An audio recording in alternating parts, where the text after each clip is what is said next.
loyalty conflicts. People ask me, what is a loyalty conflict?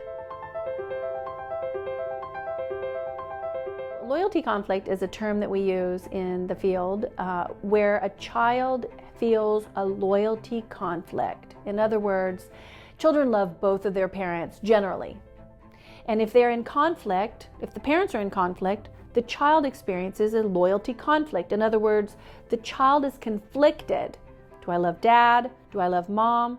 Do I love dad and dad? Or mom and mom? What do I do? And so children will gravitate toward a parent to stop having the loyalty conflict. Now, we talked before about resist-refuse dynamics and the variety and the various causes that create the dynamic, okay? But in general, and again, the research is constantly changing in this field, so I don't want to be quoted and pigeonholed with regard to what I'm saying because I'm going to leave it subject to modification in the future. But a child will not be able to hold two competing ideas at the same time. It creates cognitive dissonance, which is a psychological term that essentially, this isn't the exact definition, but essentially creates competing thoughts in the brain and could create a cognitive split for the child.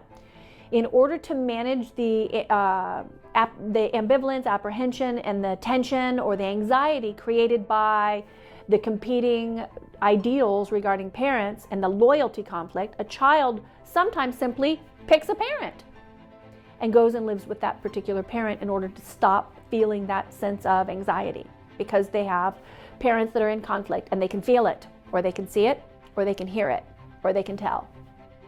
So please, if you're a lawyer, or if you are a party represented by a lawyer who does not understand psychology and does not have a psychologist consultant on this case, on a case, please remember that doing a surface level Band-Aid on a bullet wound harms everybody. It harms your client, it harms the rejected parent, and most of all, it harms the child.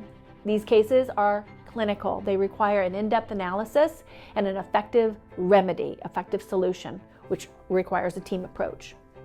If you have questions, or if you have found yourself in the situation where your child is resisting and refusing contact with you, please call me. I'm Virginia Griffin, griffindonnell.com.